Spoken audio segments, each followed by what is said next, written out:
దక్షిణాది రాష్ట్రాల్లో బీజేపీ విస్తరిస్తోందని ముస్లింలు కూడా బీజేపీకి ఓటు వేస్తున్నారని ఏపీ బీజేపీ చీఫ్ మాధవ్ అన్నారు. ఏపీ బీజేపీ పదాధికారుల సమావేశం విజయవాడలో జరిగింది.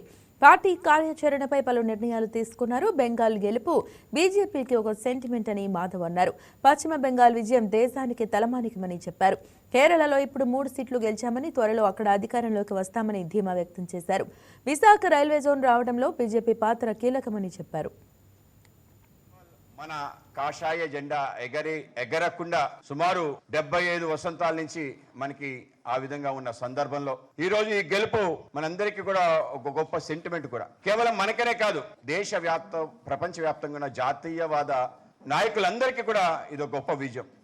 మనందరం కూడా ఏ గడ్డ నుంచి అయితే స్వామి వివేకానంద మన ధర్మాన్ని, భారతదేశం యొక్క ఖ్యాతిని ప్రపంచవ్యాప్తంగా చేసి భారతదేశం నిలబడి తన స్వాభిమానం కోసం, తన ఆత్మగౌరవం కోసం చేసిన ఒక గొప్ప సుదీర్ఘ పోరాటానికి నాంది పలికాడు.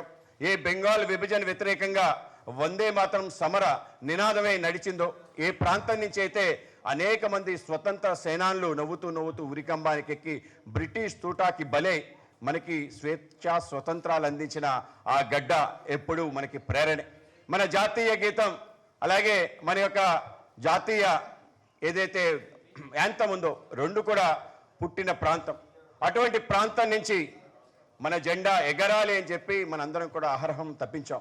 సో మనందరి యొక్క ఆకాంక్ష నెరవేర్చు, అందరి యొక్క ఊహ అందని విధంగా మన యొక్క ప్రతి కార్యకర్త పడిన కష్టం 2021 ఎన్నికల తర్వాత జరిగిన ఏదైతే నరమేధం ఉందో, సుమారు 100 మంది పైగా కార్యకర్తల యొక్క బలిదానం, దాని తర్వాత 2000 మంది పైగా మన కార్యకర్తల యొక్క ఇళ్ళు ధ్వంసం, ఒక హింసాకాండకి పరాకాష్ట, రౌడీజానికి చిరునామంగా వెస్ట్ బెంగాల్ మార్చి మమతా బెనర్జీలో మమత అనేది లేకుండా ఏ విధంగా ఒక దాష్టికానికి పరాకాష్ట మనం చూడటం జరిగింది.